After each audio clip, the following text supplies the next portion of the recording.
Why do old keyboards still get people excited? Because they sound like history. Stick around, you might want one. Back in the day, keyboards were built like tanks and tuned like instruments. Think IBM Model M, buckling spring thunks. Early cherry switches, ancestors of modern MX sets.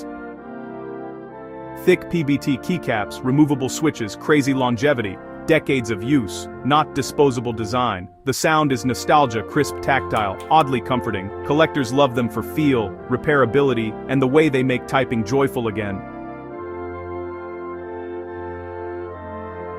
If you crave satisfying clicks, an early mech might be your best retro upgrade.